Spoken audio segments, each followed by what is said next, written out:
शिक्षक के बेटे और सूबे के शिक्षा मंत्री गोविंद सिंह डोटासरा का भी स्कूलों में महिला स्टाफ के बयान पर बवाल थमा नहीं था कि एक बार फिर वो सुर्खियों में आ गए हैं।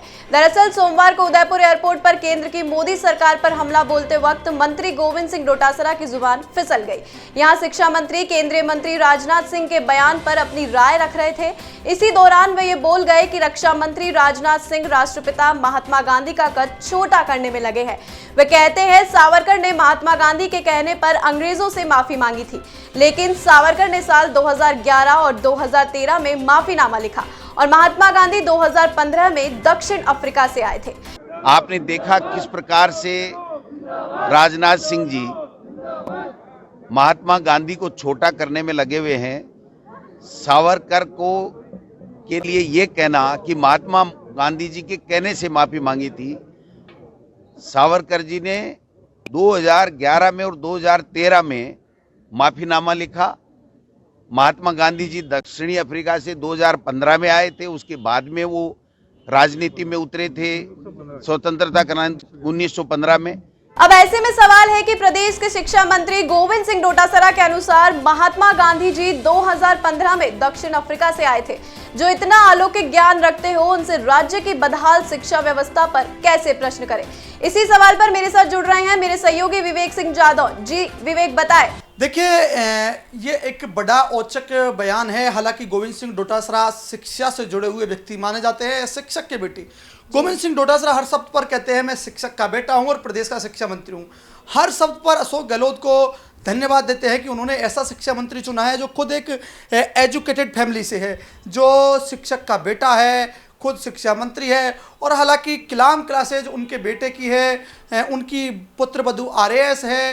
पूरी तरह से शिक्षा को ये अग्रणी मानते हैं और शिक्षा में सर्वोपरि इनकी परिवार है, पढ़ा लिखा परिवार है। लेकिन ऐसे में गोविंद सिंह डोटासरा महात्मा गांधी और सावरकर को 2000 से जोड़ते हैं, 2015 2018 से जोड़ते हैं, तो बड़ा ही शर्मनाक कृत्य है। क्योंकि जब शिक्षा मंत्री को यही जानकारी नहीं है कि सावरकर और महात्मा गांधी की ये घटना कब हुई, तो प्रदेश में ऐसे शिक्षा मंत्री पर लांछन से अलावा कुछ और नहीं हो सकता है। इससे पहले भी गोविंद सिंह डोटासरा विवादों में घिरे रहे हैं। गोविंद सिंह डोटासरा पहली बार नहीं है। गोविंद सिंह डोटासरा नाथी का बड़ा सहित कई विवादों में पहले घिरे रहे हैं। हालांकि शिक्षकों को फटकारने में तो गोविंद सिंह डोटासरा अग्रणी रहते हैं, लेकिन अब बात यह आती है कि शिक्षक को फटकारना गोविंद सिंह डोटासरा का कृत्य है या फिर शिक्षकों से सीख लेना गोविंद सिंह डोटासरा को सीख लेना चाहिए। गोविंद सिंह डोटासरा को मेरे अनुसार शिक्षकों को सीख लेनी चाहिए और खुद को क्लास लेनी चाहिए कि सावरकर और महात्मा गांधी का ये कृत्य कब हुआ।